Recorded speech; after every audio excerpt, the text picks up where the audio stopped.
সবুজ ভবিষ্যতের ভাবনায় সবার আগে আসে স্থানীয় মানুষদের কথা, কেননা তারাই এর সবচাইতে গুরুত্বপূর্ণ অংশীদার। কিন্তু বিভিন্ন ক্ষেত্রেই শহরে বা গ্রামে পরিকল্পনার ক্ষেত্রে একটি সম্মিলিত স্থানীয় উদ্যোগের অভাব লক্ষ্য করা যায়। কেরালার একটি গ্রাম সেক্ষেত্রে ব্যতিক্রমী এক উদাহরণ গড়ে তুলেছে। তৃণমূল স্তর থেকে উঠে আসা উদ্যোগী সেখানে পরিবেশকে রক্ষা করছে এবং মানুষ আর প্রকৃতির এই বন্ধনকে আরো দৃঢ় করে তুলছে। নদী তীরের আগাছা পরিষ্কার করছেন তারা।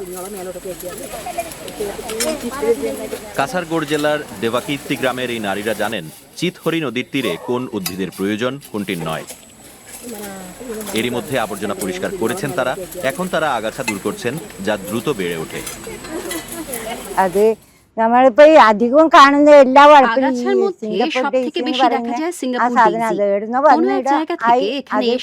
সর্বত্র ছড়িয়ে পড়েছে। പറിച്ചു കളഞ്ഞാലും പോകുന്നില്ല. കഴിഞ്ഞ আমরা গত বছর সব পরিষ্কার করলেও আবার তা বেড়ে উঠতে শুরু করে। നമ്മൾ തൊഴിലുറപ്പിന് പോകുന്ന ആ സമയത്തെല്ലാം কিন্তু কোথাও সামান্য কিছু থেকে গেলেও সেটি আবার বেড়ে ওঠে। ആദ്യത്തെ ഒത്തിരി വരുന്നു। প্রায় 100 নারী এই কাজে নিযুক্ত। তারা বছরে 2 বার এখানে একত্রিত হন। নদী তীর সাফ করার এই কর্মকাণ্ড স্থানীয় বায়োডাইভার্সিটি ম্যানেজমেন্ট কমিটির পরিচালিত একটি প্রকল্পের অংশ। এই প্রকল্প কর্তৃপক্ষ ও স্থানীয় মানুষদের এক জায়গায় এনেছে। এখানকার জীববৈচিত্র্য রক্ষার জন্য তারা যথাসাধ্য চেষ্টা করেন। শ্যামকুমার পূর্বাঙ্কারা এই প্রকল্পের দায়িত্বে আছেন। পুনরুদ্ধার প্রকল্পের প্রথম ধাপ হিসেবে নদী তীর পরিষ্কার করছেন তারা। Most of the invasive species বেশিরভাগ আগ্রাসী will make a barrier অন্য গাছের for বেড়ে other ওঠায় বাধা plants দেয়। to grow.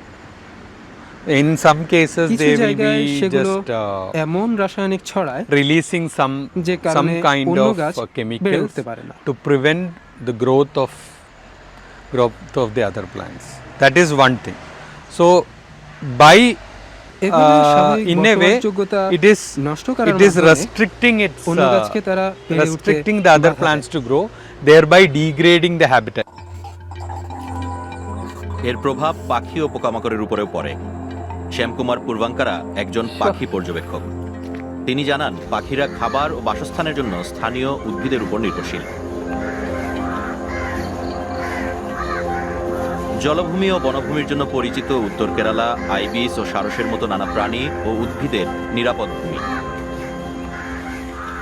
বিস্তৃত নারিকেল গাছের সারি ছাড়াও এখানে আছে mangrove Aranya.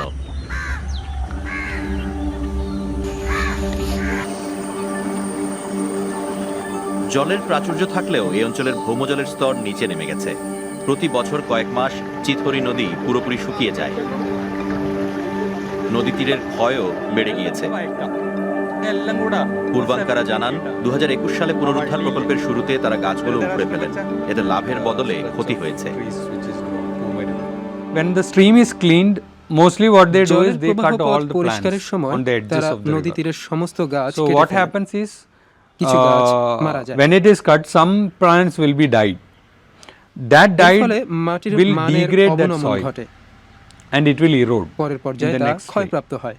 So the edges সুতরাং of the rivers নদী তীর will be বছরের পর বছর ধরে ক্ষয় getting পেতে থাকে। eroded over the years. ভুল বুঝতে পেরে তারা শীঘ্রই নিজেদের পদ্ধতি বদলে ফেলেন। প্রকল্পের দ্বিতীয় ধাপে বায়োডাইভার্সিটি ম্যানেজমেন্ট কমিটি নতুন করে গাছ রোপণে মনোযোগ দেয়।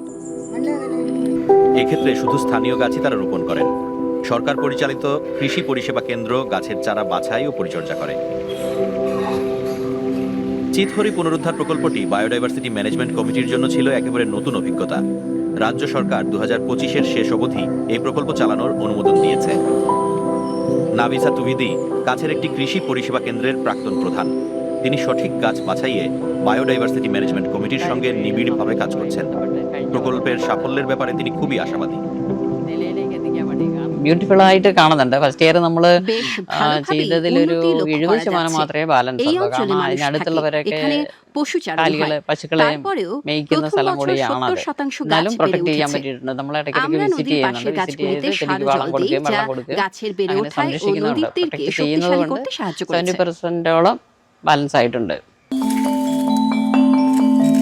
প্রথমে নদীর 18 কিলোমিটার এলাকা জুড়ে প্রকল্প বাস্তবায়নের পরিকল্পনা নেওয়া হয়েছিল।